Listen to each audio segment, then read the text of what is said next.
Welcome to General Structures 2 and Lateral Forces, Lesson 3 quiz, question number 1. It says choose the incorrect statement, and it gives us an A, B, C, or D. We'll just go over the answers and figure out what works and what doesn't, and hopefully try to explain why. Alright, A. In a parallel chord truss. Actually, before I do that, I'm just looking for incorrect. We're looking for the incorrect. There we go. Just to double check. In a parallel chord truss, which I'm assuming, parallel chords, meaning the chords are parallel as opposed to the chords not being paired like a bowstring. So in a parallel chord truss, which will look something like that. Alright. The forces in the chords increase towards the center of the span, while the forces in the web member decrease towards the center. And that is correct, I know, and I will try to. So it's a correct answer, and therefore it is not the answer we're looking for. So to explain this, you can look at it as in, take a look at the moment diagram. And the moment diagram looks exactly like it will with a moment diagram on a beam. So just think of it like a beam. Let's say it's, well, real quick, let's just do this. Vx, mx. And if you have a uniform distributed load, and typically that's what you'll assume. So if it's a uniform distributed load, this will be half. This is you always assume it's W, or that's how you denote it, I guess, not assume. So it would be W times L is the length divided by 2. So these are going to be WL over 2, both of them WL over 2. So this will go up. It'll go, actually that's not correct. It'll go up, it'll come down like this, and then it'll go up again. And your moment diagram will be positive moment because it's a simple span. It'll go 0 slope, and then it'll come back down to whatever that amount is right there.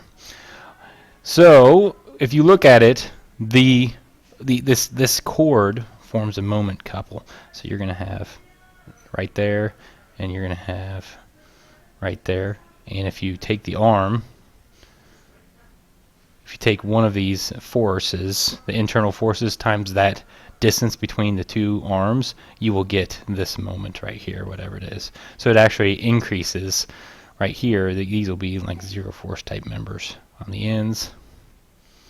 And then you'll get smaller, and then you'll get higher. A bowstring truss, and if you probably go back and look, they will say that a bowstring truss, these are more equal. This top flange will be equal because if you look, the moment arm is actually getting longer and longer. This moment arm is getting shorter and shorter as it comes this way, and it's the highest in the middle. So therefore, you take force times distance, and you get a higher moment. Over here, you get a lower moment, so it kind of matches the moment diagram. That's why they want bowstring members, that will be about the same. So I think I went over why that is. And it says while the forces in the web members decrease towards the center, and that's the same. They decrease towards the center. So if you had a perfect, well, you will never do that. If you have something like that, there you go.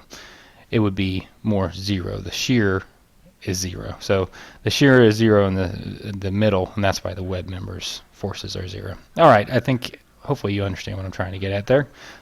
But in the end, like we said earlier, that A is equal to 0. So let's move on to B. B says, although they require relatively complex fabrication and great depth, trusses are often economical framing members. And that sounds correct. They are relatively complex fabrication because it takes a little bit more than just rolling a beam. And it is great depth.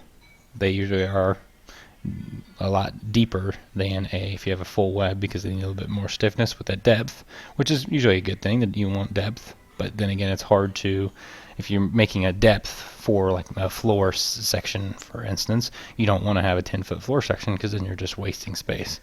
But well, I think you understand what they're saying there. It says trusses are often economical framing members, and that's correct. So that's not the answer we're looking for, and I won't go any further in that.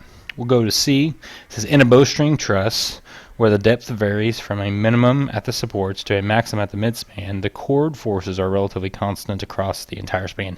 And this is kind of what we were talking about when I was trying to explain. That is correct answer. I'll start at that. And that's a bowstring, and that, if you remember, it matches our moment diagram. Our moment diagram is going to look like that as well. And as I said, at each point, it's a force couple. So if you take it at the middle, it's that force couple. If you take it, if you cut the section right here, it's going to be the tensile moment in there, and then you're going to have this, or it's going to go the opposite way, whatever. But you have to take the components. That's going to be your shear, and that's going to be your I'm sorry, I kind of lost my train of thought. I was listening to TV in the background. This is going to be your shear, and that's going to be your moment once you multiply it by that distance. So as you can see, like we said with the shear diagram, and you can go about and do the shear and moment diagrams. Go back to the older videos if you don't remember how to do those. So if you see right here, this bowstring actually has zero slope, and they usually say m equals 0 for slope.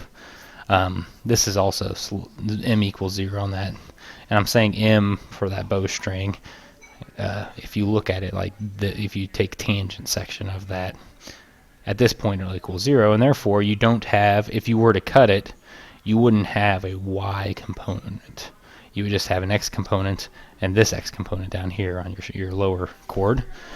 And then you go over here and you will have a y component, and that will be your shear, and then your x component times your distance, your leg, your force couple leg, equals your moment. So as you can see right here, since you don't have a y component, it matches your 0 shear, which should make sense.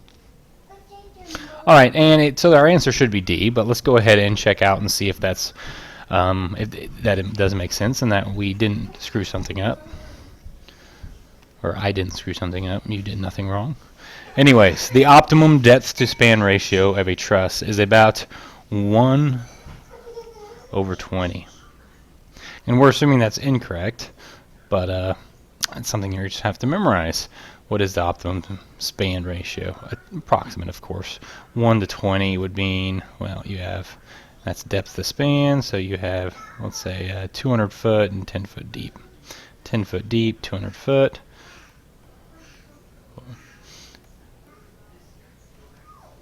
10 foot deep, 200 foot. Well, that could be reasonable if you're just going off the top of your head. You know, if you don't do trusses, does that sound about the optimum span? Well, who knows?